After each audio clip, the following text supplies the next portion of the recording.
ತಮಗೆಲ್ಲ ಗೊತ್ತಿದೆ. ಇವತ್ತು ಸರ್ಕಾರಿ ಕಚೇರಿಗಳಿರ್ಬೋದು, ಶಾಲೆಗಳಿರ್ಬೋದು, ಖಾಸಗಿ ಶಾಲೆಗಳಿರ್ಬೋದು, ಯಾವುದೇ ಕನ್ನಡದ ಕಾರ್ಯಕ್ರಮಗಳಿರ್ಬೋದು, ಅಲ್ಲೆಲ್ಲವೂ ಕೂಡ ನಾಡಗೀತೆಯಿಂದಲೇ ನಾವು ಕಾರ್ಯಕ್ರಮವನ್ನು ಆರಂಭ ಮಾಡ್ತಾ ಇದ್ವಿ. ನಾಡಗೀತೆ ಅದು ಕನ್ನಡದ ಅಸ್ಮಿತೆ, ಕರ್ನಾಟಕದ ಒಂದು ದ್ಯೋತಕ. ಅದು ಅಂದರೆ ಕನ್ನಡದ ಎಲ್ಲ ಪರಿಸರವನ್ನ ಮತ್ತೆ ಎಲ್ಲ ವಿಚಾರಗಳನ್ನು ತಿಳಿಸುವಂತ ಒಂದು ನಾಡಗೀತೆ ಅದು ಅಂದು ಆರಂಭವಾಗಿ ಅದು 100 ವರ್ಷಗಳನ್ನ ಕಾಣ್ತಾ ಇರೋದು ಕೂಡ ನಾವೆಲ್ಲರೂ ಕೂಡ ಸಂಭ್ರಮಿಸ್ತಾ ಇದ್ದೇವೆ. ಇಂಥ ಮಹತ್ವದ ಕಾರ್ಯಕ್ರಮಕ್ಕೂ ಕೂಡ ಇವತ್ತಿಲ್ಲಿ ಆ ಶತಮಾನೋತ್ಸವ ಆ ನಾಡಗೀತೆಯನ್ನು ಕೂಡ ಆಚರಣೆ ಮಾಡುವಂತ ಕಾರ್ಯಕ್ರಮವೂ ಕೂಡ ಇಲ್ಲಿ ಜೊತೆಗೆ ಸೇರ್ಕೊಂಡಿದೆ. ಮತ್ತೆ ಅನೇಕ ಒಂದು ದೊಡ್ಡ ಪಡೆಯೇ ಇದೆ. ಕನ್ನಡಾಂಬ ಮಹಾಸೈನ್ಯ ಅಂತ ಹೇಳಿದ್ರೆ ಅದು ಒಂದು ಹೋರಾಟದ ಒಂದು ಮಹಾಸೈನ್ಯ ಅಂತೇಳಿ ಅವರೇ ಅದನ್ನು ಅಡಿಬರಹವನ್ನು ಕೂಡ ಹಾಕೊಂಡಿದ್ದಾರೆ. ಕೇವಲ ಮೈಸೂರು ಅಷ್ಟೇ ಅಲ್ಲ, ಇಡೀ ಕರ್ನಾಟಕದಾದ್ಯಂತ ಇವತ್ತು ಅನೇಕ ಸಂಕಷ್ಟಗಳ ನಡುವೆ ಕನ್ನಡ ಇದೆ.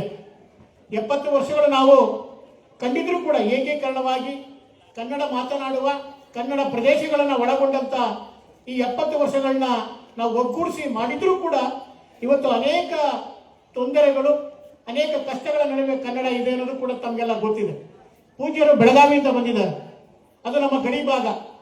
ಅಲ್ಲಿ ದಿನನಿತ್ಯವೂ ಕೂಡ ಹೋರಾಟ ನಡೀತಾ ಇದೆ. MBS ಪುಂಡರ ಹಾವಳಿಯಿಂದ ಅಲ್ಲಿ ಕನ್ನಡಿಗರು ಬದುಕೋದೆ, ಜೀವನವನ್ನು ನಡೆಸೋದೇ ಕಷ್ಟವಾಗಿದೆ.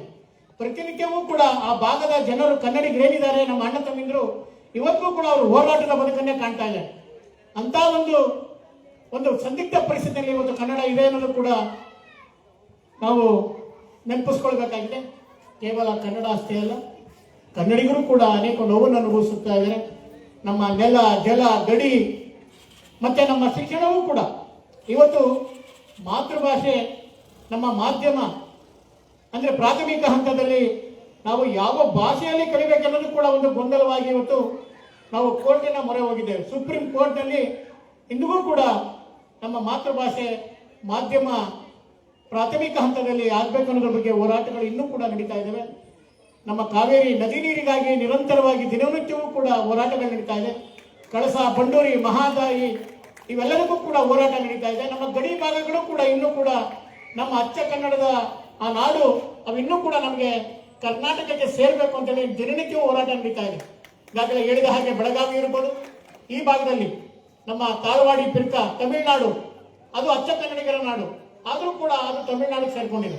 ಈ ಭಾಗದಲ್ಲಿ ಆಂಧ್ರಕ್ಕೆ ನಮ್ಮ ಆದ್ವಾನಿ ಇರ್ಬೋದು, ಅಕ್ಕಲಕೋಟೆ ಇರ್ಬೋದು, ನಿಪ್ಪಾಣಿ ಇರ್ಬೋದು, ಇವೆಲ್ಲವೂ ಕೂಡ ಇನ್ನೊಮ್ಮೆ ಅವು ಹೋರಾಟದ ಹಂತದಲ್ಲೇ ಇದ್ದಾವೆ. ನಮ್ಮ ಕಾಸರಗೋಡು ಅಪ್ಪಟ ಕನ್ನಡಿಗರ ನಾಡು, ಅದು ಕೂಡ ಕೇರಳಕ್ಕೆ ಸೇರಬೇಕು ಅಂತೇಳಿ ಒಂದು ದೊಡ್ಡ ಹೋರಾಟಗಳು ನಡೀತಾ ಇದ್ದಾವೆ. ಈ ಎಲ್ಲ ಹೋರಾಟಗಳ ನಡುವೆಯೂ ಕೂಡ ನಮ್ಮ ಗಡಿ ಭಾಗಗಳನ್ನು ರಕ್ಷಣೆ ಮಾಡಬೇಕಾಗಿದೆ, ನಮ್ಮ ನೆಲ ಜಲವನ್ನು ರಕ್ಷಣೆ ಮಾಡಬೇಕಾಗಿದೆ, ನಮ್ಮ ಶಿಕ್ಷಣವನ್ನ ನಮ್ಮ ಮಾತೃಭಾಷೆಯಾಗಿಸುವಂತ ದಿಕ್ಕಿನಲ್ಲಿ ಹೋರಾಟವನ್ನ ಮಾಡಬೇಕಾಗಿದೆ. ಈ ಹೋರಾಟಗಳು ಈ 70 ವರ್ಷಗಳಾದರೂ ಕೂಡ ನಡೀತಾ ಇದ್ದಾವೆ. ಅದಕ್ಕೆ ಅನೇಕ ಹೋರಾಟಗಾರರು ನಿರಂತರವಾಗಿ ಹೋರಾಟವನ್ನ ಮಾಡ್ತಾ ಇದ್ದಾರೆ. ಈ ಹೋರಾಟಕ್ಕೆ ಮುಂಚೂಣಿಯಾಗಿ ನಿಂತವರು ಅಂದಿನ ದಿನದಿಂದ ಕಳೆದ 6-7 ದಶಕದಿಂದಲೇ ವಾಟಾಳ್ ನಾಗರಾಜರವರು ಬೆಂಗಳೂರಿನಲ್ಲಿ ಒಂದು ದೊಡ್ಡ ಹೋರಾಟವನ್ನ ಮಾಡಿದರು. ಇಲ್ಲದೆ ಹೋಗಿದ್ರೆ ಕನ್ನಡಿಗರ ಪರಿಸ್ಥಿತಿ ಇವತ್ತು ಕೂಡ ತಮಗೆಲ್ಲ ಗೊತ್ತಿದೆ. ಬೆಂಗಳೂರಿನಲ್ಲಿ ಎಂತ ಪರಿಸ್ಥಿತಿ ವಾತಾವರಣ ಇದೆ ಅಂತ ಹೇಳಿದ್ರೆ, ರಾಜ್ಯದ ರಾಜಧಾನಿಯಲ್ಲಿ ಕನ್ನಡಕ್ಕೆ ಕುತ್ತಾಗಿದೆ. ಅಲ್ಲಿ ಕನ್ನಡಿಗರನ್ನ ಕೇಳೋರೇ ಇಲ್ಲ. ಅಂದ್ರೆ ಅಲ್ಲಿರುವ ಜನಸಂಖ್ಯೆಯಲ್ಲಿ 30% ಮಾತ್ರ ಕನ್ನಡಿಗರಿದ್ದಾರೆ ಅನ್ನೋದು ನೋವಿನ ಸಂಗತಿ. ಅದು ಅಲ್ಲೆಲ್ಲ ಬಿಹಾರಿಗಳು, ಉತ್ತರ ಭಾರತದವರು, ಆಂಧ್ರದವರು, ತಮಿಳುನಾಡಿನವರು ಇವರೇ ಹೆಚ್ಚಾಗಿರುವಂತಹ ಒಂದು ಸ್ಥಳವಾಗಿದೆ ನಮ್ಮ ರಾಜ್ಯ ರಾಜಧಾನಿ. ಅದೇ ರೀತಿ ನಾವು ಬಂದವರಿಗೆಲ್ಲರಿಗೂ ಕೂಡ ಮನ್ನಣೆಯನ್ನು ನೀಡ್ತಾ, ಮಣೆಯನ್ನ ಹಾಕ್ತಾ ನಮ್ಮನ್ನ ನಾವು ಕಳ್ಕೊತಾ ಇದ್ದೇವೆ. ಕರ್ನಾಟಕದಲ್ಲಿ ಕನ್ನಡಿಗರೇ ಇವತ್ತು ಅಲ್ಪಸಂಖ್ಯಾತರಾಗುವಂತ ಪರಿಸ್ಥಿತಿ ನಮಗಾಗಿದೆ ಬಂಧುಗಳೇ. ಇದಕ್ಕೆ ನಿರಂತರವಾಗಿ ಹೋರಾಟಗಳು ನಡೀತಾ ಇದೆ. ಇತ್ತೀಚಿನ ದಿನಗಳಲ್ಲೂ ಕೂಡ ನಾರಾಯಣಗೌಡ ಇರ್ಬೋದು, ಜಿ ನಾರಾಯಣ ಕುಮಾರ್ ಇರ್ಬೋದು, ಪ್ರವೀಣ್ ಕುಮಾರ್ ಶೆಟ್ಟಿ, ಹೀಗೆ ದೊಡ್ಡ ದೊಡ್ಡ ಹೋರಾಟಗಳು ನಿರಂತರವಾಗಿ ನಡೀತಾ ಇದ್ರು ಕೂಡ ಕನ್ನಡಕ್ಕೆ ಹಲವಾರು ಆತಂಕಗಳು ನಡೀತಾ ಇದೆ. ಅದರಲ್ಲೂ ಕೂಡ ವಿಶೇಷವಾಗಿ ಒಂದು ಕ್ರಿಶ್ಚಿಯನ್ ಶಾಲೆಗಳು ಕೂಡ ಕನ್ನಡದಲ್ಲಿ ಮಾತನಾಡಿದರೆ ದಂಡವನ್ನು ಹಾಕುವಂಥದ್ದು ಕೂಡ ನಾವು ನೋಡ್ತಾ ಇದ್ದೇವೆ. ಮತ್ತು ನಮ್ಮ ಆಚರಣೆ ಪದ್ಧತಿ, ನಮ್ಮ ಸಂಪ್ರದಾಯ, ನಮ್ಮ ಸಂಸ್ಕೃತಿ ಏನಿದೆ ಇವೆಲ್ಲವನ್ನೂ ಕೂಡ ನಾವು ತೆಗೆಸುವಂತ ಒಂದು ವಾತಾವರಣ ಸೃಷ್ಟಿಯಾಗ್ತಾ ಇದೆ. ಆದರೂ ಕೂಡ ನಾವು ಕನ್ನಡಿಗರು ಯಾವುದಕ್ಕೂ ಕೂಡ ಜಗ್ಗಲ್ಲ. ಎಲ್ಲ ಕಾಲಕ್ಕೂ ಕೂಡ ನಮ್ಮ ಹೋರಾಟದ ಮೂಲಕ ಎಲ್ಲವನ್ನ ತೆಗೆದುಕೊಳ್ಳುವಂತ ಕೆಲಸವನ್ನ ಮಾಡ್ತಾ ಇದ್ದೇವೆ.